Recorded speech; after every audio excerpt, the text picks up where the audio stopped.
Hello students, तो आज हम पढ़ने वाले हैं ब्रूनर का संज्ञानात्मक विकास सिद्धांत। ठीक है, तो आज हम जो जेरोम ब्रूनर थे, इनका पूरा नाम था जेरोम ब्रूनर, इनका संज्ञानात्मक विकास का सिद्धांत पढ़ने वाले हैं। ठीक है, तो हम स्टार्ट करते हैं। तो जो हमारे जेरोम ब्रूनर जी हैं, वो उन 1 अक्टूबर से 1915 से 5 जून 2016 ये उनका टाइम है। अमेरिकी मनोवैज्ञानिक थे। ठीक है, तो ये कहाँ के थे? तो ये अमेरिका के थे, जिन्होंने मानव के संज्ञानात्मक मनोविज्ञान तथा संज्ञानात्मक अधिगम सिद्धांत पर उल्लेखनीय योगदान दिया।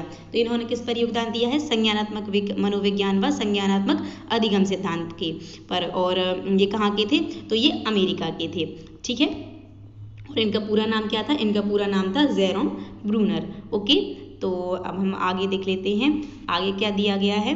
तो जो ब्रूनर ने संज्ञानात्मक विकास का मॉडल प्रस्तुत किया, उनके अनुसार यह वह मॉडल है जिसके द्वारा मनुष्य अपने वातावरण से सामंजस्य स्थापित करता है। ब्रूनर ने अपना संज्ञान संबंधी अध्ययन सर्वप्रथम प्राणियों पर किया, तत्पश्चात विद्यालय जाने वाले बालकों पर, फिर 3 साल के बालकों पर और फिर नवजात शिशु पर। तो इसमें क्या दिया गया है? इसमें ये दिया गया है कि जो ब्रूनर जी कहते हैं कि मनुष्य अपने वातावरण से सामंजस्य स्थापित करता है। ठीक है, तो उन्होंने क्या कहा है कि तो सबसे पहले क्या कहा है कि जो संज्ञान संबंधी अध्ययन इन्होंने अपना सबसे पहले किस पर किया है? प्राणियों पर किया है। पहले प्राणियों पर किया, उसके बाद किस पर? उसके बाद बालकों पर। ठीक है, उसके बाद किस पर? 3 साल के बालकों पर और फिर नवजात शिशु पर। सबसे पहले प्राणियों पर। ठीक है, एक मिनट, ये सबसे पहले किस पर किया है? प्राणियों पर किया है। उसके बाद विद्यालय जाने वाले बालकों पर, उसके बाद 3 साल के बालकों पर और लास्ट में नवजात शिशु पर। तो ये मतलब बड़े से छोटे की ओर बढ़ता गया है। ठीक है, इसके बाद क्या दिया गया है?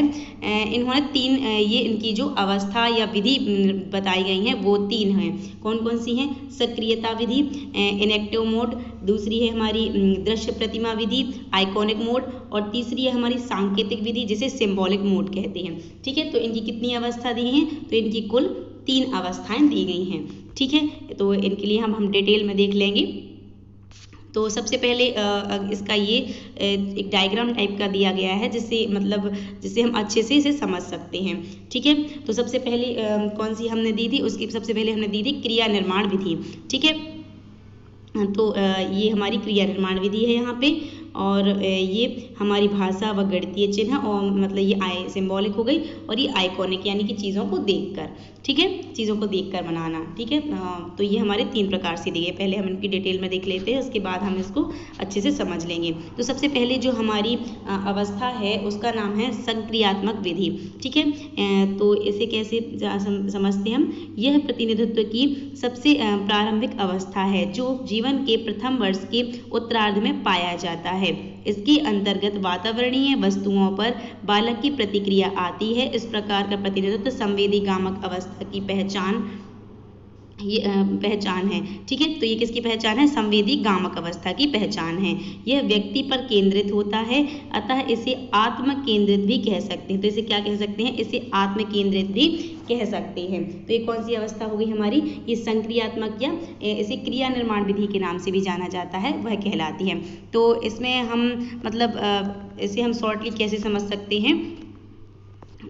एक मिनट, इसे हम शॉर्टली ऐसे समझ सकते हैं कि जो हमारी ये सक्रियात्मक अवस्था है इसमें क्या क्या आ जाएगा? इसमें गामक शारीरिक क्रियाएं। तो सक्रियात्मक अवस्था में क्रियाएं आ जाएंगी कोई भी, जैसे कि और हमारे शरीर से कोई भी क्रियाएं हम करते हैं, मतलब संवेदी, इसमें दिया गया है कि संवेदी गामक अवस्था। तो ये संवेदी गामक यानी हमारी क्रियाओं से संबंधित हो जाएगी, और ये हमारे वातावरण के प्रति प्रतिक्रिया यानी कि हम क्या प्रतिक्रिया देते हैं उससे भी यह संबंधित हो जाएगी। ठीक है, और इसमें भाषा का महत्व नहीं होता। ठीक है, आप ये चीज़ें नोट डाउन करती जाती है कि इस अवस्था में भाषा का महत्व नहीं होता, और बालक को क्या नहीं होता? ज्ञान भी नहीं होता। ठीक है, भाषा का महत्व नहीं होता और ज्ञान नहीं होता है। ठीक है, नेक्स्ट है हमारी जो अवस्था है, नेक्स्ट हमारी उसका नाम है दृश्य प्रतिमा अवस्था या आइकॉनिक स्टेज। ठीक है, इसे आइकॉनिक स्टेज भी बोलते हैं, या इसको प्रतिबिंबात्मक अवस्था भी बोलते हैं। आप इसे इंग्लिश में याद रखें तो ऐसा है कि आपको इसमें कन्फ्यूजन नहीं होगा। ठीक है, तो प्रतिबिंबात्मक अवस्था में क्या दिया गया है, यह प्रत्यक्षीकरण को क्रिया से अलग करता है। क्रियाओं की पुनरावृत्ति द्वारा ही बालक के मन में क्रियाओं की अवधारणा का विकास होता है, अर्थात क्रियाओं को स्थानिक परिप्रेक्ष्य में समझना आसान हो जाता है। इस प्रकार इस प्रतिनिधित्व में क्रिया मुक्त अवधारणा का विकास होता है। इस प्रतिनिधित्व में प्रथम वर्ष के अंत तक पूर्णतया विकसित हो जाता है।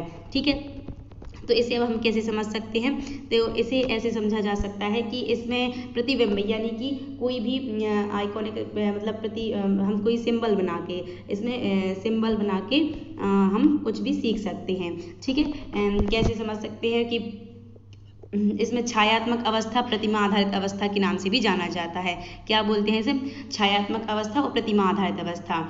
ठीक है, तो ये जो है जीन पियाजे की पूर्व संक्रियात्मक अवस्था से मिलती है। इसमें जो बालक होता है वह मानसिक प्रक्रिया के आधार पर प्राप्त करता है। इसमें क्या क्या आ जाएगा, तो इसमें आ जाएगा प्रतिबिंब आ जाएगा, प्रतिमा आ जाएगा, चित्र आ जाएगा। ठीक है, इसमें क्या क्या आ जाता है, प्रतिबिंब आ जाएगा इसमें, और प्रतिमा आ जाएगा, और इसमें चित्र आ जाएगा। ठीक है, तो ये हमारी कौन सी हो जाएगी, आइकॉनिक, ठीक है, आइकॉनिक अवस्था हो जाएगी। ठीक है, प्रतिबिंबात्मक अवस्था। इसके बाद हमारी जो नेक्स्ट अवस्था है उसका नाम क्या है, उसका नाम है सांकेतिक विधि। ये कहलाती है हमारी सिंबॉलिक। ठीक है, वो वाली हमारी आइकॉनिक और ये वाली कहलाती है हमारी सिंबॉलिक अवस्था। ठीक है, इसे हम कहते हैं संकेत आधारित विधि भी इसे हम कहते हैं। यह किसी अपरिचित जन्मजात प्रतीकात्मक क्रिया से प्रारंभ होता है, जो कि बाद में विभिन्न अवस्थाओं में रूपांतरित हो जाता है। क्रिया और अवधारणा प्रतीकात्मक क्रिया विधि को प्रदर्शित कर सकती है, लेकिन भाषा प्रतीकात्मक क्रिया का सबसे अधिक विकसित रूप होता है। ठीक है, तो इसमें क्या बताया, इसमें शॉर्टली हम समझ सकते हैं कि संकेत से आधारित होती है ये, इसे प्रयत्नीकरण व क्रियात्मक या बौद्धिक भी होती है।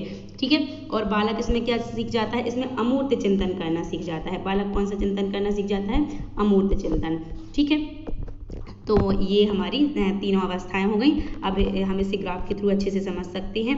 तो ठीक है, जब बालक जो है सबसे पहले क्या करेगा, सबसे पहले वह देखेगा। ठीक है, किसी भी चीज़ को क्या करेगा, वह देखेगा। ठीक है, देख लेगा, फिर देखने के बाद क्या करेगा, वह मतलब क्रिया करेगा और विचार प्रदर्शन करेगा, और उसके बाद वह चिन्ह निर्माण भी कर लेगा। ठीक है, सबसे तो या फिर हम ऐसे भी मान सकते हैं कि वह पहले क्रिया करेगा। ठीक है, क्रिया करके वह क्या करेगा, फिर उसके बाद वह चीज़ों को देखकर क्रिया करेगा, चीज़ों को बनाना सीख जाएगा, इमेज बनाना और गणितीय चिन्ह वगैरह बनाना भी वह उसके बाद सीख जाएगा। ठीक है, तो ये हमारी तीन अवस्थाएं एक दूसरे से जुड़ी हुई हैं। ठीक है, तो इसे भी आप अच्छे से समझ लें, इसका स्क्रीनशॉट ले लें ताकि आपको ये अच्छे से समझ में आ जाए। और इसका जो ग्राफ बनता है वो पूछा जाता है ज़्यादातर कि इसका ग्राफ कैसा बनता है हमारा, तो इसका ग्राफ जो है वह कंटिन्यूस बनता है। ठीक है, इसका जो ग्राफ बनता है वह बनता है हमारा कैसा, कंटिन्यूस, इस टाइप से इसका ग्राफ बनता है। ठीक है, तो ये हमारा यहाँ पे ये वाला टॉपिक कंप्लीट हुआ। इसे हम थोड़ा सा रिवाइज कर लेते हैं। तो जेरोम ब्रूनर कहाँ के थे, तो ये हमारे अमेरिका के थे। ठीक है, इन्होंने संज्ञानात्मक अधिगम सिद्धांत दिया था। ठीक है, इन्होंने पहले बोला था कि सबसे पहले प्रौढ़ सीखते हैं, उसके बाद बच्चे सीखते हैं, और उसके बाद शिशु सीखते हैं। ठीक है, 3 विधि दी थी, सक्रियता, इनेक्टिव मोड, दृश्य प्रतिमा विधि और सांकेतिक विधि। ठीक है, ये इसका डायग्राम है, और इसके बाद हमने इसके बारे में डिटेल में पढ़ लिया था। ठीक है, तो ये हमारा यहाँ पे ये टॉपिक कंप्लीट होता है। ओके, तो आपको अगर वीडियो अच्छी लगे तो आप वीडियो को लाइक करें और चैनल को सब्सक्राइब करें। Okay, thank you.